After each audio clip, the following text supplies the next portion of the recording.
다음은 이제 노상원이 지금 방금 전에 봤지만 2024년 5월 달에 그 자기하고 일을 같이 할 만한 사람인지를 이렇게 그 테스트를 하고 있었잖아요. 네.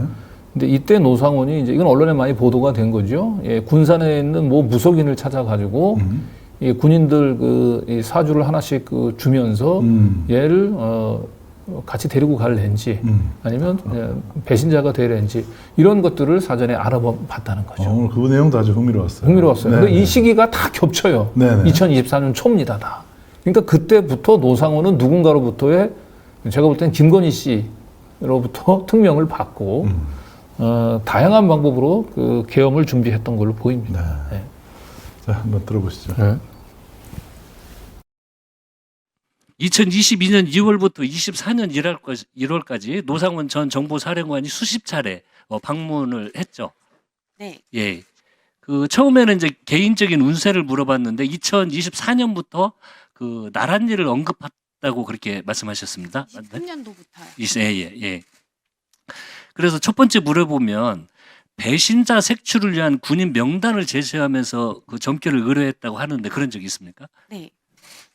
그 뭐 그때 배신이라고 하는데 어떤 군인이라는 걸 인지를 하셨는가요? 군인이라고 설명을 다 해주셨고요. 아, 이미 아. 다 파악을 해가지고 오신 상태였었고요. 아, 예. 나와 뭔가 문제를 만들었을 때 끝까지 함께 할 수 있는지를 질문을 많이 하셨었어요. 예. 그때 뭐 군 비상계엄과 관련된 이야기는 없었습니까? 전혀 없었어요. 예. 몇 명 정도였나요? 그 군인들은? 수십 차례 오실 때마다 군인을 사실 많이 물어보셨거든요. 그러면 아주 많은 숫자로 그냥 기억을 하시겠네요. 네네. 많은 숫자. 그럼 사진이 있었나요? 아, 뭐 이렇게 펜으로 적어왔나요? 아니면 문서를 가져왔나요? 펜으로 적어 오셨어요. 그럼 사진이랑 이렇게 가지고 왔었는가요? 사진을 제가 사주를 보고서 뭔가를 잘 몰랐을 때 네. 얼굴을 조금 보고 싶다고 했을 때에는 네이버로 찾아가지고 사진을 몇 차례 조금 보여주셨었어요. 아, 그러면 좀 특징적으로 기억나는 군인들이 혹시 있나요? 전혀 기억나지 않아요. 아, 기억은 나지 않는데 군인들이었다라는 네. 거고 사람은 기억이 안 나는 거고요. 그러니까 그렇게 하면서 배신할 사람이 누구냐 이렇게 좀 그 배신이라는 표현을 사용하면서 물었다는 거죠. 나와 뭔가 함께 했을 때 끝까지 따라올 수 있는지를 많이 물어보셨고요. 그 네. 군인들마다의 운을 많이 물어보셨어요. 아, 그 사람들의 운. 네네. 그러니까 이 사람들은 신뢰해도 될까? 네. 아니면 이 사람이 뭐 우리 편인가? 아니면 뭐 이런 식의 질문이었다는 거죠. 이 군인이 뭔가 더 올라갈 수 있는 자리가 있는지 운이 네. 나빠서 뭔가 올라가다가 뭐 멈춰지지 않을 것인지를 많이 질문하셨던 것 같아요. 예, 그래서 좀 설명을 해주면 반응은 어땠나요? 노상원 전 사령관은? 아, 내가 보고 뭔가 했던 거와 거의 비슷하다고. 아, 본인이 생각하는 거와 네네. 비슷하게 나왔다 이렇게 말씀을 네. 해주셨고요. 그러면 그 김용현 전 장관에 대해서 그 관련된 언급을 하셨다고 말씀을 하셨습니다. 언론에. 네. 김용현 장관은 어떻게 하셨습니까? 처음에는 그냥 이름하고 생년월일을 가져가지고 오셔서 제가 이제 이분은 그냥 보통 군인은 아닌 것 같아요. 이제 했더니 이 사람이 나중에는 장관이 될 거다. 그때는 장관이기 전이었었거든요. 장관 전에부터. 네네. 예. 그래서 이 사람이 올라가는데 문제가 되지 않겠느냐고 이제 질문을 하셨어요. 장관이 될 것 같은데 문제가 있겠냐 없겠냐. 되지 않고 올라갈 수 있겠다고 했더니 그렇다고 이제 하셨었고 이 사람과 내가 뭔가를 함께 문제를 만들어서 했을 경우에 그게 잘 되면 어쩌면 내가 다시 나란 일을 할 수도 있을 것 같다고 직할 수도 있을 것 같다라는 말씀을 하셨어요. 그 혹시 그분이 본인이 전 그 정보사령관이었다는 이야기를 그 말씀을 이선진님께 말씀하신 적이 있나요? 투스타로 전역하셨다고 말씀하셨고요. 예. 정권이 바뀌면서 옷을 벗고 나왔다고 하셨어요. 예. 그래서 김용현 장관은 전 장관일 때 물어봤을 때 장관을 갈 수 있을지 어쩔지 네. 그런 걸 물어보고 그리고 이 사람이 잘 풀리면 본인도 서울 가서 일을 할 수 있을 것 같다. 네. 그런 의미로 이야기를 했다는 거죠. 네네. 네, 지금 우리 실시간 채팅에도 막 올라오지만은 줄리 작품이다라고 딱 얘기를 하시네요. 그죠? 네. 그러니까 노상원이 가서 저렇게 군인들 하나하나를 이제 충성파와 배신자들을 이렇게 무속인들을 통해 가지고 이제 자기가 일단 먼저 한번 점괘를 보고 그걸 이제 크로스 체크한 거죠. 분석까지 내려가서. 이 작업을 노상원이 스스로 이걸 했을 리는 없죠. 예, 군인들 이 명단을 이렇게 또 생년월일까지 다 사주를 보려면 생년월일이 있어야 되잖아요. 그리고 필요하면 사진도 지금 제시했다는 거 아닙니까? 이런 정도의 도움을 줄 수 있는 건 제가 볼 땐 김용현 아니면 제가 보기엔 김건희인데 이런 영적인 관련된 특별한 미션은 김용현보다는 김건희 씨가 줬을 가능성이 높아 보입니다. 그러니까 저거를 노상원 씨가 자기가 궁금해서 저거를 물어봤을까? 아니면은 누군가에게 보고하기 위해서 물어봤을까? 자기가 궁금해서 개인적으로 물어봤다면 이 수많은 군인들의 생년월일을 파악하는 게 쉽지 않았을 거예요. 그거는 군 내부의 자료를 접근이 가능해야만 할 수 있는 일이거든요. 네. 그래서 제가 볼 때는 그리고 이 윤석열 정권에 있어서 그 하이어라키는 계급이 아니고 영적인 이 기운의 정도예요. 예, 그렇게 해서 보면 어떻게 보면 노상원하고 김용현도 저는 비교를 해보면 노상원이 더 영적으로 더 기운이 세고 더 영향력이 있는 사람이 아니었을까. 노상원이 거꾸로. 네. 그러니까 김용현의 지시를 받아서 노상원이 움직인 게 아니고 결국 김건희, 노상원 라인이 김용현을 움직였을 가능성이 더 높다. 그래서 노상원은 기획자, 차라리 김용현은 뭐 헌재에서 나와가지고 그 답변하는 것 보면은 사람 좀 덜 떨어져 보이잖아요. 그건 시킨 대로 일하는 말은 머슴형이지 뭔가 기획을 할 수 있는 기획통들이 아니거든요. 그렇죠. 네, 그래서 뭔가 그 계엄 지시 문건도 김용현이 자기가 직접 워드로 쳤다고 얘기하는데 그 말도 설득력이 없고요. 네. 그리고 노상원은 저 무속이긴 하지만 그래도 그 동기의 육사 수석이에요. 네, 그래서 나름대로 머리도 좀 있는 사람이고 또 작전 계통에서 오랫동안 정보 계통에서 오랫동안 있었던 사람이고 그래서 제가 볼 때는 노상원이 김용현보다는 훨씬 더 중요한 내란 중요한 임무를 저는 수행했을 가능성이 높다. 예.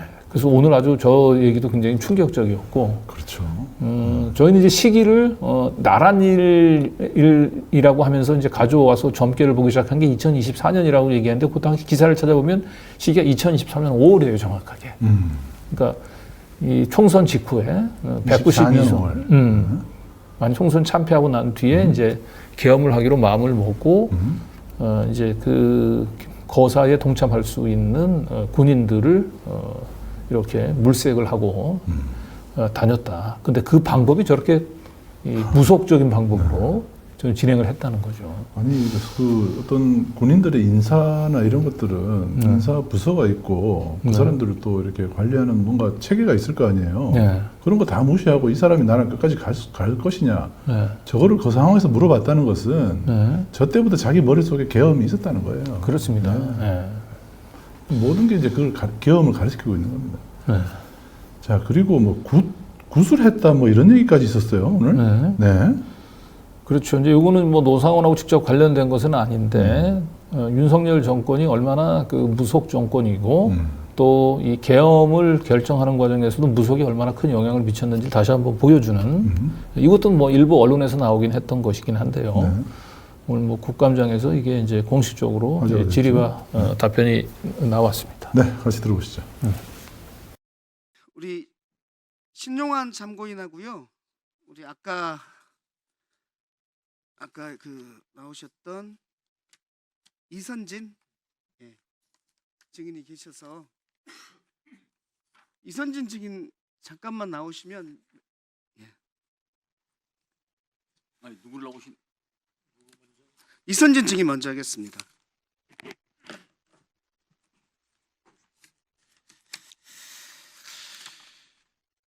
아까 증언 잘 들었습니다.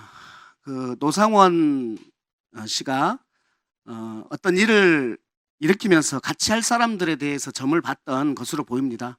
혹시 본인은 어떻게 될지에 대해서 점을 안 봤습니까? 그러니까 본인이 어떻게 일을 해서 먹고 살아야 되는지, 다시 나란 일을 해야 되는지, 어떤 사업가한테 어디 고문으로 자리가 조금 왔다고 해서 고민을 조금 처음에는 하셨었어요. 네네. 혹시 증인께서는 굿도 하십니까? 네, 예. 노상원 씨가 굿은 요청하지 않았습니까? 네 하지 않으셨어요. 네. 들어가 주십시오. 스톱해 주십시오. 우리 신용환 증인, 신용환 참고인.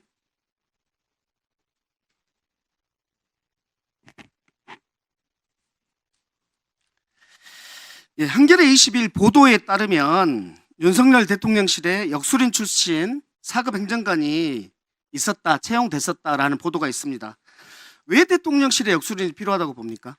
소수 종교, 신흥 종교, 역술인 관리를 했다라고 제보를 받았고요.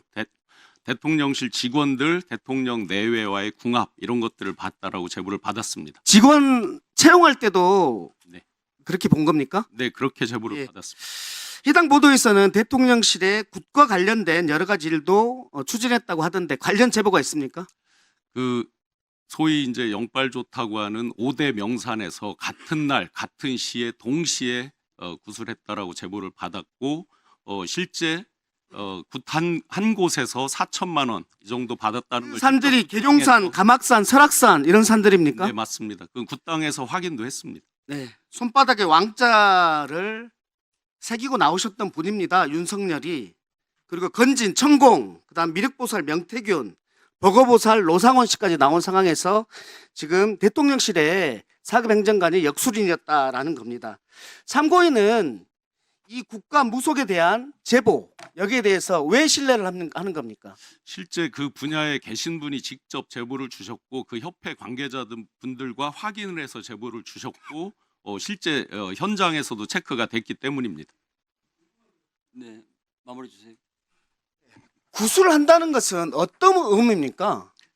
좋은 일을 기원하기 위해서 하는 게 대부분일 텐데 10월 달에도 태기를 받아서 국가적인 큰 거사에 대한 굿을 했다라고 지금 제보가 있기 때문에 그건 최종 확인 중에 있습니다. 굿당까지는 소개를 받았고 최종 확인 중에 있습니다. 태기를 위해서 그런 것이다. 태기를 받아서 국가적인 큰 거사에 대한 굿을 했다고 합니다.